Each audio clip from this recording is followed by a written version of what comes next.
किया गया। शरद पूर्णिमा। हे पूर्णिमा, तू अभी तक यहीं है? पूर्णिमा के पास उसके दोस्तों की टोली आकर पूछती है। पर पूर्णिमा तो दूर फिजाओं में अपने एहसासों की कलम से सवालों भरा खत लिख रही थी अपने शरद को, और साथ ही तुरंत जवाब भी आ जाता उसके हर अनकहे सवाल का उसी खामोशी से। यार चलना, अब जल्दी, तैयारी भी तो करनी है कल के ऋतु आगमन की, कहकर पूर्णिमा की सहेलियां खींचते हुए ले गई उसे उसके फलक पर बैठे शरद से दूर, कुछ वैसे ही जैसे वर्षों पहले जमीन पर मेघा। मेघा? जहन में यह नाम कौंधते ही पूर्णिमा के मन का कदम खुद ब खुद वर्तमान की सीढ़ी से उतर अतीत के उस मोड़ पर जाकर खड़ा हो गया जहां हर युवा लड़के लड़कियों के शोर गूंज रहे थे। कुछ मस्ती में गाने तो कुछ अपने दोस्तों की वो खिंचाई कर रहे थे, जिसमें मोहब्बत के चटकारे हीर रांझा के प्रेम की दास्तां के बजाय अपने ग्रुप के कपल्स को उनके प्रेमी प्रेमिकाओं के नाम ले छेड़ रहे थे। तभी एक और आवाज गूंजी थी पूर्णिमा के कानों में। हे शरद, यार आना, यहाँ आकर बैठ। सॉरी यार, मेरे पास इश्क के झमेले में बिताने को टाइम नहीं है। हाँ, अगर पढ़ाई में कोई प्रॉब्लम है तो लाइब्रेरी में आ जाना, मैं वही हूँ, कहकर काली शर्ट और सर पर नीली टोपी पहने वो 6 फीट और लगभग 5 इंच का लंबा लड़का, जिसकी आंखों से देखने का अंदाज थोड़ा तिरछा और नटखट था, झट से सीढ़ियां चढ़कर लाइब्रेरी की ओर बढ़ गया। कॉलेज कैंपस में यह पूर्णिमा का 5वां दिन था और यह पहली मुलाकात किसी शरद नाम के लड़के से। पूर्णिमा को खुद नहीं पता था कि इतने शोरगुल और इतने नामों के बीच यह एक नाम उसके कानों की दीवारों पर इतनी जोर से क्यों पड़ा कि वो क्लास छोड़कर लाइब्रेरी की ओर चली गई। लाइब्रेरी के काउंटर पर उसने बुक लेकर रजिस्टर पर अपना नाम दर्ज किया और वहीं एक कोने में खिड़की के पास वाली जगह देख पढ़ने लगी। हे, अगर मैं गलत नहीं हूँ तो योर नेम इज पूर्णिमा। सामने वही काली शर्ट नीली टोपी पहने लड़का था। पूर्णिमा चुपचाप क्या कहे क्या नहीं इस अजनबी से इसी सोच में थी कि वह फिर बोला, शायद मैं सही हूँ, और पूर्णिमा के एकदम करीब चेयर लगाकर बैठ गया। मेरा नाम जानते हो तो इसका मतलब क्या? बिना इजाजत के पास बैठ जाओगे? और हाँ, तुम लड़कों के पैतरे अच्छे से पता है मुझे। किसी से भी लड़की का नाम पता कर लेते हो और फिर लग जाते हो उससे परेशान करने में। पूर्णिमा ने खड़ा होकर उससे गुस्से में कहा तो लड़का पहले जोर से हंसा और बोला, मैं बिल्कुल सही हूँ, तुम पूर्णिमा ही हो। हाँ हूँ तो? मैं शरद, शरद ने कहा। तो?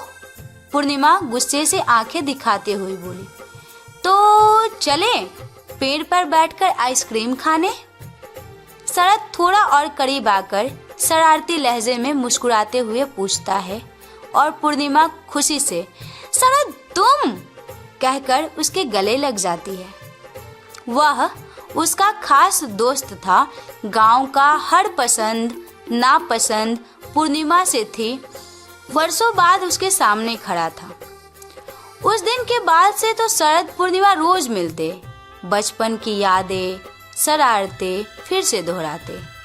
और एक दिन हिंदी के लेक्चरर ऋतु और उसके पीछे के रीति रिवाज को पढ़ाने लगी। फिर कहा, शरद ऋतु किसको किसको पसंद है? तो सबसे पहले हाथ शरद पूर्णिमा ने उठाया। अरे वाह, शरद पूर्णिमा एक साथ? प्रोफेसर ने उन दोनों को देखते हुए कहा। फिर बोले, आप लोगों को पता है कल शरद पूर्णिमा है, यानी वह दिन जिसको लेकर कहा जाता है कि इस दिन आसमान से अमृत गिरता है। लोग खीर, फल या कुछ भी रात में तुलसी के पौधे के नीचे रखते हैं। मैम, ऐसा करने से क्या होता है? एक स्टूडेंट ने पूछा। कहते हैं इससे देवी देवता प्रसन्न होते हैं, साथ में इस दिन आसमान से अमृत भी गिरता है।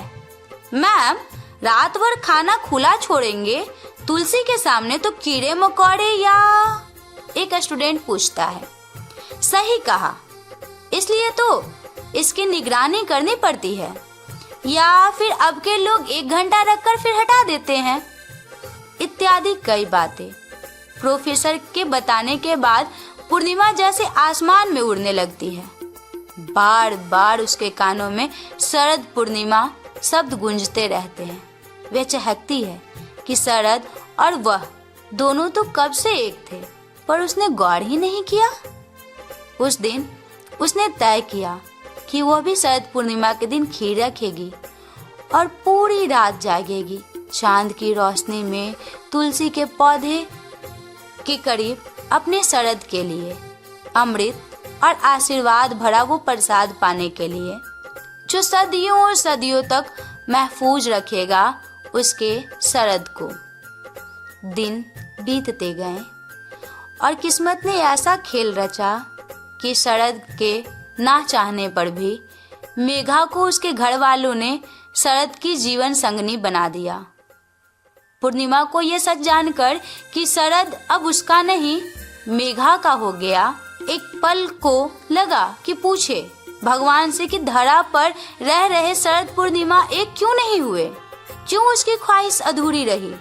कह दे शरद को कि वह छोड़ दे मेघा को और आ जाए पूर्णिमा के पास, पर नहीं, ऐसा ना कर सकी।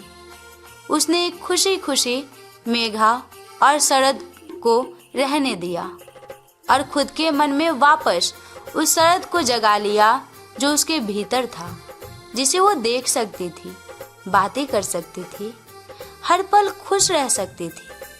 अभी वो कुछ और अतीत की गहराइयों में उतरती कि एक दोस्त ने कहा, अरे वो देख मेघा। क्या यार, पूर्णिमा को क्यों दिखा रही? इसी की वजह से तो शरद। एक दूसरी दोस्त कहती ही रहती है कि पूर्णिमा बोली, मेघा के आ जाने से कुछ नहीं हुआ, शरद पूर्णिमा तो आज भी एक है और कल से शरद पूर्णिमा शुरू है, तो घर पर रखी पूजा में आ जाना।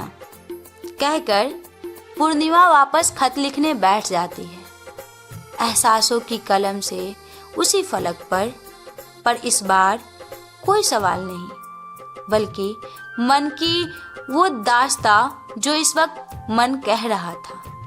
प्यारे शरद, क्या सचमुच मेघा के आ जाने से पूर्णिमा ने खींच लिया था हाथ अपने शरद के साथ बंधी उस डोर से, जिस डोर में बंधकर ही तो उसे पता चला था शरद पूर्णिमा का यह मिला जुला हसीन मौसम, जिसके आगमन की तैयारी में पूरा परिवार अब लग जाता है, जिसे मैं एक त्योहार की तरह मनाती हूँ। इसलिए नहीं कि इसे सब मनाते हैं, इसलिए क्योंकि जाना है मैंने मेघा को। चांद लाख ढक ले, हवा का कोई झोंका उसे निजात दिलवाएगा। बादल छटेंगे, चांदनी इठलाएगी, बेशकीमती खजाने की तरह ऐसे ही होंगे हम इस जन्म में ना सही, पर ख्याल एहसास एक हैं। ठीक इस मौसम और फिजा की तरह कल हर साल की तरह हम शरद पूर्णिमा एक साथ होंगे, इस जमीन से दूर से ही सही। तो श्रोताओं, अभी आप